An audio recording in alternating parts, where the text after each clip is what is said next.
कोणत्या तोंडाने क्षमा मागू तुमची? तुमची खरी अपराधी मी आहे. तुम्ही सांगितलेला मार्ग मी स्वीकारला नाही आणि मी स्वीकारलेला मार्ग चुकीचा आहे हे खूप उशिरा कळलं मला. तोपर्यंत मी सगळंच हरवून बसले होते. पण बाबा मी खरंच सांगते, मी सुधीरला वाचवायचा खूप प्रयत्न केला, पण मी त्या दुष्टांच्या जाळ्यात फसत गेले. मला शेवटपर्यंत त्यातून बाहेर पडता आलं नाही. मी खूप एकटी पडले हो बाबा, मी खरंच खूप एकटी पडले. मी चुकले, मला क्षमा करा बाबा. मीच मारलं तुमच्या मुलाला, मीच मारलं.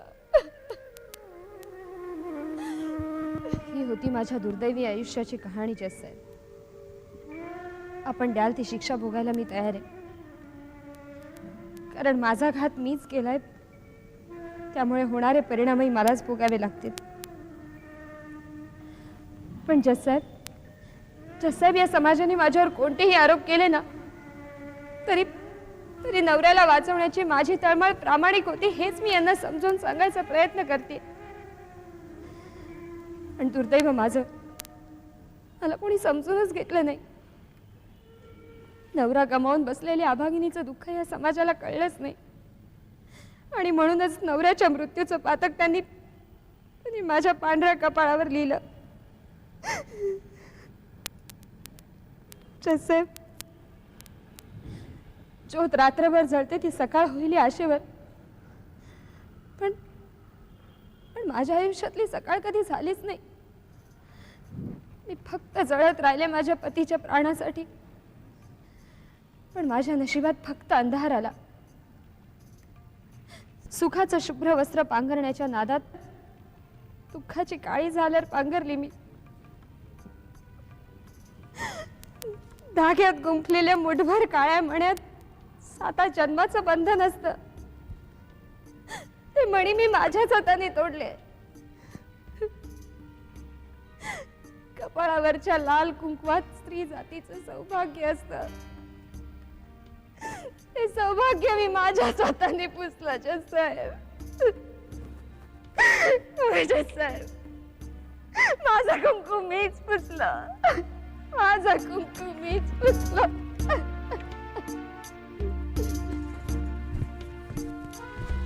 युअर ऑनर, श्रीमती गीता देशमुख यांनी कोर्टापुढे सत्य बयान केलेलं आहे. स्वतःच्या नवऱ्याला वाचवण्यासाठी त्या सर्वतोपरी उपचार करायला तयार झाल्यात.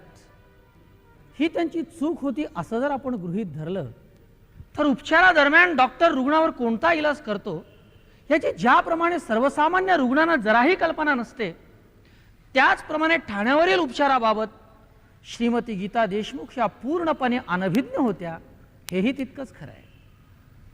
युअर ऑनर, श्रीमती गीता देशमुख यांनी आपल्या नवऱ्याला वाचवण्यासाठी देवी आणि बुवा महाराजांचा सहारा घेतला, हे जरी सत्य असलं तरी आपल्या नवऱ्याला वाचवण्याची त्यांची तळमळ अत्यंत प्रामाणिक होती, हेही तितकंच खरं आहे. आपला नवरा असल्या व्याधीतून मुक्त व्हावा यासाठी त्यांनी आपल्या नवऱ्याला वाचविण्याचेच प्रयत्न केलेत, हेच यावरून सिद्ध होते. नवऱ्याला हेतू पुरस्सर आणि षड्यंत्र रचून मारण्याचे कोणतेच पुरावे कोर्टापुढे सादर झालेले नाही आहेत. युअर ऑनर, मला कोर्टाला एक प्रश्न विचारावासा वाटतो. ज्या अंधश्रद्धेच्या प्रकोपामुळे सुधीर देशमुख यांचा जीव गेला, त्यासाठी हा समाज सुद्धा तितका जबाबदार नाही का? श्रीमती गीता देशमुख हे पाप करीत असताना याच समाजाने का नाही अडवलं त्यांना? का जाऊ दिलं त्या नरकात? बघ्याच्या पलीकडे कोणतीच भूमिका घेतली नाही ना या समाजाने. मग या समाजाला कोण सजा करणार?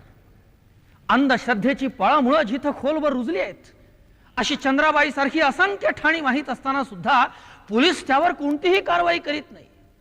उलट भक्त म्हणून उपचारासाठी त्याच ठाण्यावर जातात, त्यांना कोण सजा करणार? युअर ऑनर, श्रीमती गीता देशमुख यांच्या भोळेपणाचा फायदा घेऊन ज्या नराधमांनी त्यांच्या कपाळीचं कुंकू पुसलं, ते सर्व श्रीमती गीता देशमुख यांचेच नव्हे तर या संपूर्ण समाजाचेही गुन्हेगार आहेत. एका विवाहित स्त्रीला विधवा करून एका निरपराध बालकाच्या डोक्यावरचं पितृछत्र हिरावून घेण्याचा फार मोठा गुन्हा घडलाय त्यांच्या हातून. युअर ऑनर, मी कोर्टाला अशी विनंती करेन, श्रीमती गीता देशमुख ज्यांनी आपल्या नवऱ्याला वाचविण्याचेच प्रयत्न केलेत, मारण्याचे नव्हेत, तेव्हा त्या पूर्णपणे निर्दोष आहेत, हेच मला सांगायचं आहे. That's all your honour.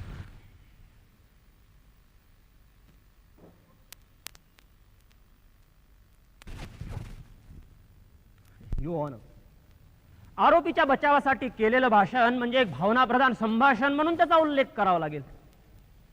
कुणालाही सहानुभूती वाटावी अशीच कहाणी आपल्या समोर उभी करण्यात आली आहे.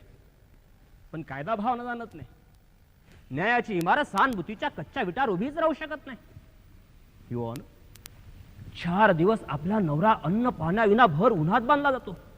त्याला उन्हाचे तीव्र चटके बसतात. तो जोर जोरात मदतीसाठी ओरडतो, सोडविण्यासाठी विनवणी करतो.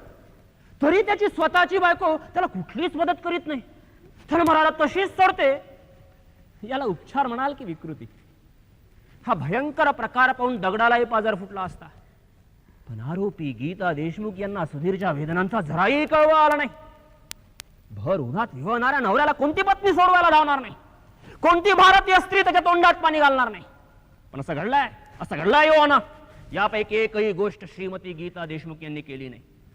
पाण्यासाठी आक्रोश करणाऱ्या नवऱ्याला पाणी न पाजता आपल्या डोळ्यासमोर मरताना आरोपी गीता देशमुख यांनी डोळा भरून पाहिलं, पण त्याला वाचविण्याचा कुठलाच प्रयत्न केला नाही.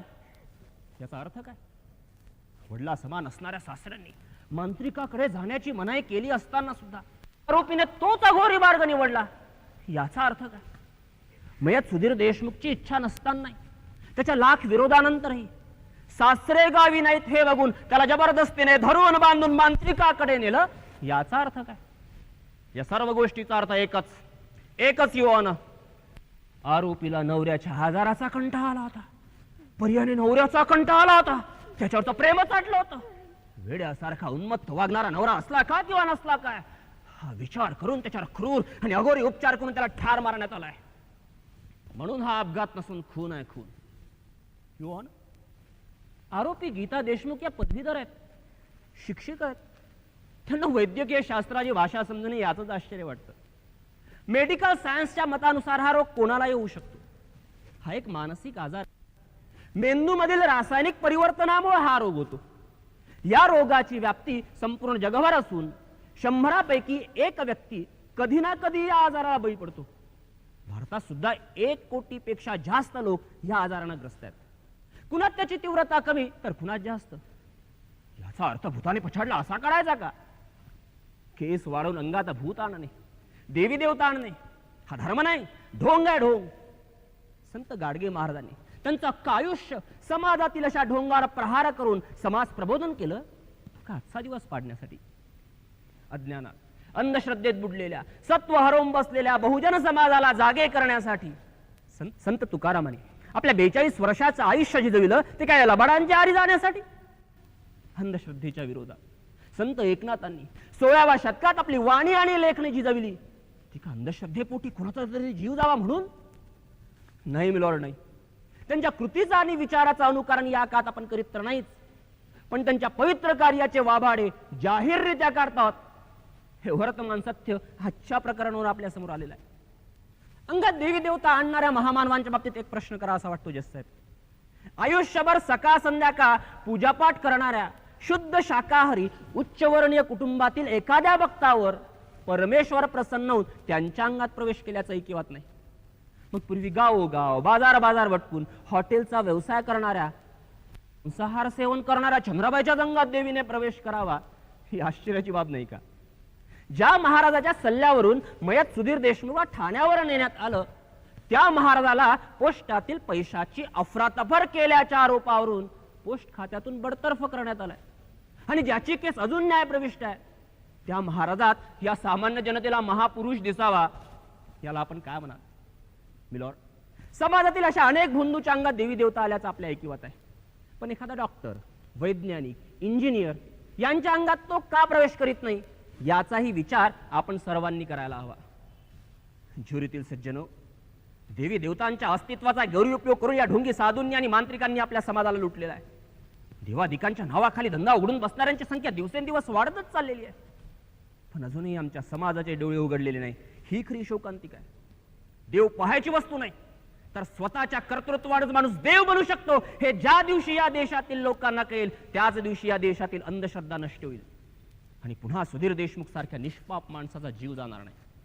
पण त्याआधी अंधश्रद्धेपोटी मरेपर्यंत अघोरी उपचार करणाऱ्या प्रत्येक आरोपीला कठोरात कठोर शासन व्हायलाच हवं. That's all you want.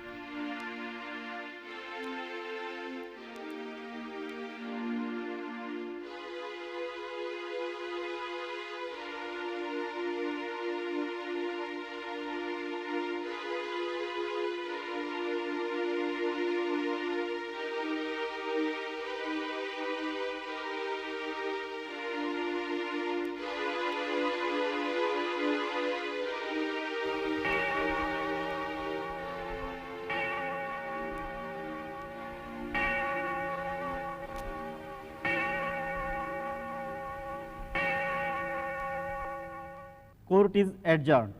वेळेअभावी कोर्ट तहकूब करण्यात येत असून निर्णय उद्यापर्यंत राखून ठेवण्यात येत आहे.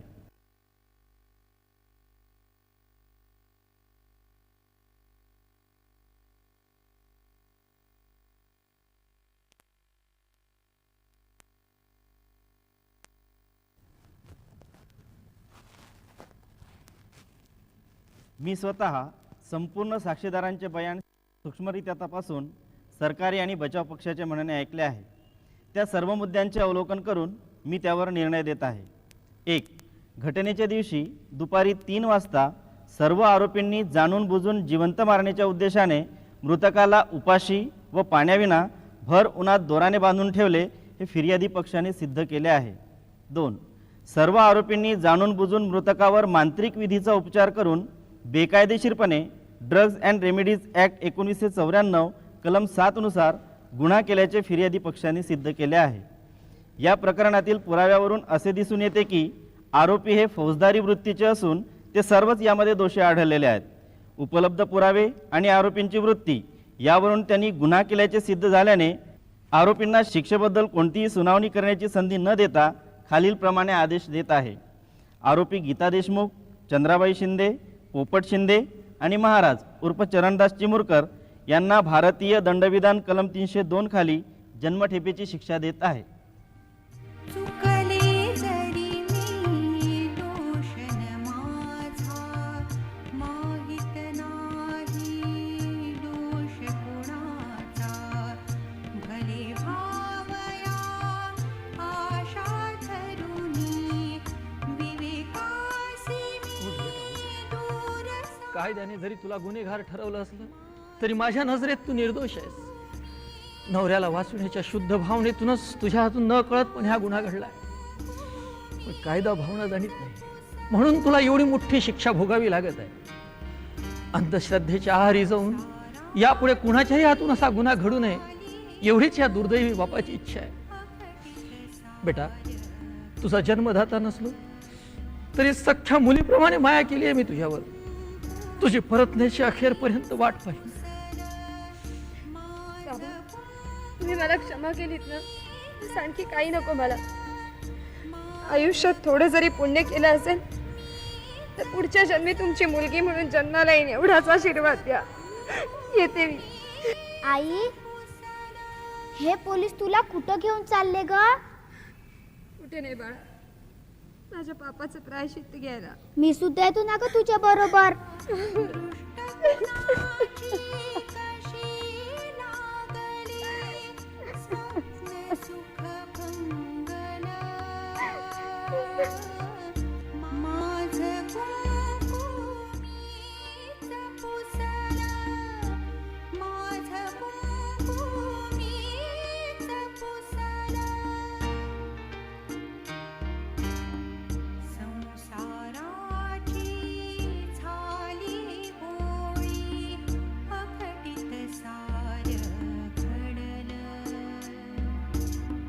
माझं